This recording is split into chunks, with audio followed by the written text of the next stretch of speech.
നിങ്ങളുടെ ഇഷ്ട പരമ്പരകൾ എക്സ്ക്ലൂസീവായി സൺ നെക്സ്റ്റ് ആപ്പിലൂടെ തികച്ചും ഫ്രീ ആയി ഇപ്പോഴേ ആപ്പ് ഡൗൺലോഡ് ചെയ്യൂ.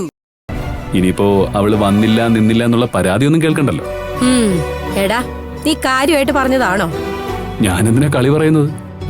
ഭാവന തന്നെ എന്നെ വിളിച്ച് വിവരം പറഞ്ഞത്. അമ്മയോട് പറഞ്ഞേക്കാനും പറഞ്ഞു. പിന്നൊരു കാര്യം, അമ്മയുടെ ഏട്ടനോടും ഏട്ടത്തിയോടും പറഞ്ഞേക്ക് ഭാവന വരുന്നുണ്ടെന്ന്. എന്തെങ്കിലും പ്ലാനുകളൊക്കെ തയ്യാറാക്കാനുണ്ടെങ്കിൽ തയ്യാറാക്കിക്കോട്ടെ. അമ്മേ, ഭാവനയെ അമ്മയ്ക്കറിയാലോ. ഒന്ന് കാണാതെ അവള് മറ്റൊന്നിനിറങ്ങില്ല. മാനസയെ പോലെ ഭാവനയ്ക്കും ഇപ്പൊ ഒരാളുടെ സഹായം വേണ്ടത്. രണ്ടുപേരെ നോക്കാൻ അമ്മയ്ക്ക് ബുദ്ധിമുട്ടാവുമല്ലോ എന്നാണ് ഞാൻ ആലോചിക്കുന്നത്. ഇവൻ എന്തൊക്കെയാ പറയുന്നേ? ഇനി എന്റെ മനസ്സറിയാനുള്ള അടവാണോ? എന്നാ പിന്നെ അതൊന്നും അറിയണമല്ലോ.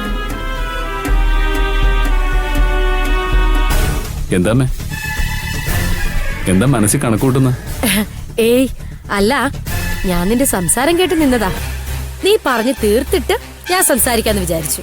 എനിക്കങ്ങനെ പ്രത്യേകിച്ച് പറയാനൊന്നുമില്ലമ്മേ. ഭാവന വരുന്ന വിവരം ഞാൻ പറഞ്ഞതേ ഉള്ളൂ. അവള് വരുന്നതിൽ എനിക്ക് സന്തോഷമേ ഉള്ളൂ. പിന്നെ അവളുടെ കാര്യം അതും എനിക്ക് പറ്റുന്ന പോലെ ഞാൻ ചെയ്യും. ഇപ്പൊ അത്രേ പറയാൻ പറ്റൂ. പ്രായമൊക്കെ കൂടി വരികയല്ലേ. പിന്നെ അവളൊരു നേഴ്സല്ലേ, മാനസയെ പോലെയല്ലല്ലോ. അത്യാവശ്യം വന്നാ സ്വന്തമായിട്ട് ചികിത്സിക്കാനും അവൾക്കറിയാം. അക്കാര്യത്തിലൊന്നും അമ്മയ്ക്ക് ഒരു ടെൻഷനും വേണ്ട.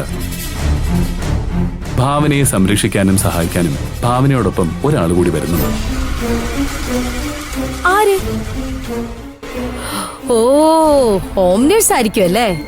ഇതൊന്നും അല്ലമ്മേ, അതൊക്കെ മേലെയാ. വരുമ്പോ അമ്മ കണ്ടാ മതി.